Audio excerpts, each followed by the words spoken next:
Bab 669. Apakah kamu sedang membela ibumu? Tidak perlu menelpon. Gita meletakkan teleponnya. Bagaimana dengan Glenn? Tuan Muda Ye. Tidak apa-apa. Audrey Han tersenyum sedikit. Biarkan dia bawa pergi. Dia baru tahu tentang ini, jadi pasti perlu waktu untuk mencernanya, dan Glenn tidak sebodoh itu. Bagaimanapun, dia adalah ayah kandungnya dan dia tidak akan menyakitinya. Setelah mendengar Audrey Han mengatakan ini, Gita tidak mengatakan apa-apa lagi, dan dia hanya bisa mengangguk. Oke, yang penting kamu sudah tahu. Tidurlah, jangan keluar lagi. Oke, selamat malam. Gita menyentuh telepon dan berjalan kembali. Dia baru berjalan beberapa langkah ketika suara Audrey Han terdengar dari belakangnya. Ingat, kamu tidak boleh diam-diam mengirim pesan untuk memberitahu kakakku tentang ini. Aku tahu kamu melakukannya demi aku, tapi aku tidak perlu memberitahunya setiap saat. Mendengar ini, Gita merasa punggungnya kaku, lalu dia mengangguk. Aku mengerti. Asteris. Begitu Colden Ye keluar dari mobil, Glenn, yang duduk di kursi penumpang, membuka mulutnya, dan suaranya sangat lembut. Paman mau membawaku kemana? Tangan Colden Ye yang memegang kemudi bergetar, dan dia melirik tubuh kecil yang duduk di sampingnya. Suaranya penuh dengan kelembutan yang tidak dia sadari.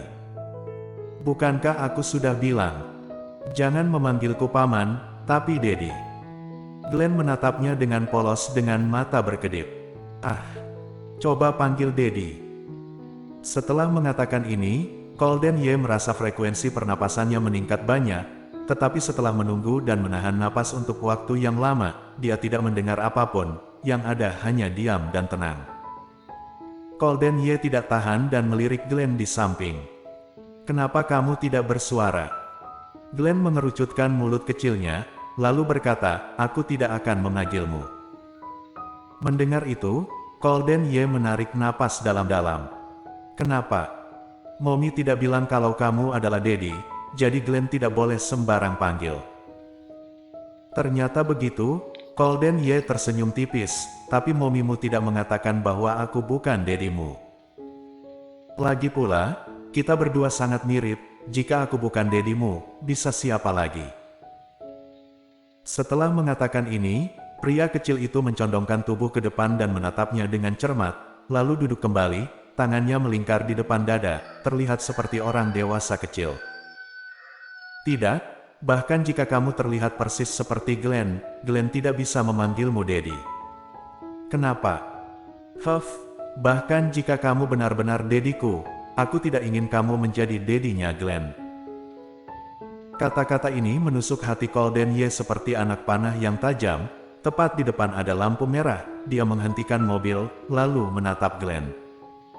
Bisakah kamu memberitahuku alasannya? Colden Ye masih merasa aneh melihat wajah di depannya yang sangat mirip dengannya, dan dia juga memiliki perasaan yang sangat aneh di hatinya. Kerabatnya di dunia ini, hanya Anis Song yang tersisa. Meskipun mereka tidak ada hubungan darah langsung, tapi tetap saja ada. Tapi sekarang ada satu lagi pria kecil yang memiliki darahnya. Perasaan ini benar-benar mengasyikkan dan luar biasa. Nah, sejak Glenn lahir, Mommy yang selalu merawatku, Glenn sudah berumur 5 tahun, dan Dedi tiba-tiba muncul. Kenapa Glenn harus menganggapmu sebagai Dedi? Aku tidak mau. Lalu, dia memalingkan kepalanya seolah-olah marah.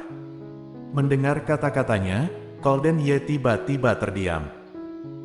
Selama 5 tahun, Audrey yang telah membesarkan Glenn, sedangkan ayahnya tidak tahu ada di mana, dia belum pernah melihat putranya, dan dia bahkan belum memenuhi tanggung jawabnya.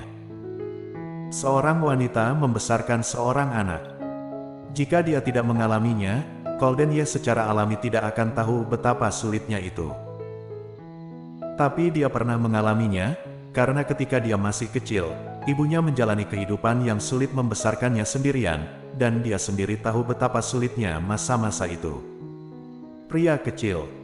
Colden Ye tiba-tiba memanggilnya. Ada apa? Glenn menoleh dan menatap Colden Ye. Melihatnya seperti ini, bibir Golden Ye yang tipis perlahan terangkat. Apakah kamu sedang membela ibumu? Glenn mendengus, Mommy tidak perlu aku bela. Mommy sudah sangat baik. Tentu saja aku tahu Mommymu baik. Golden Ye berkata tanpa daya. Tapi Daddy bukan orang jahat, Daddy memang salah karena tidak merawatmu selama 5 tahun, jadi. Daddy menyesal sekarang, dan sekarang aku berjanji untuk merawatmu dengan baik. Apa kamu setuju? Pak.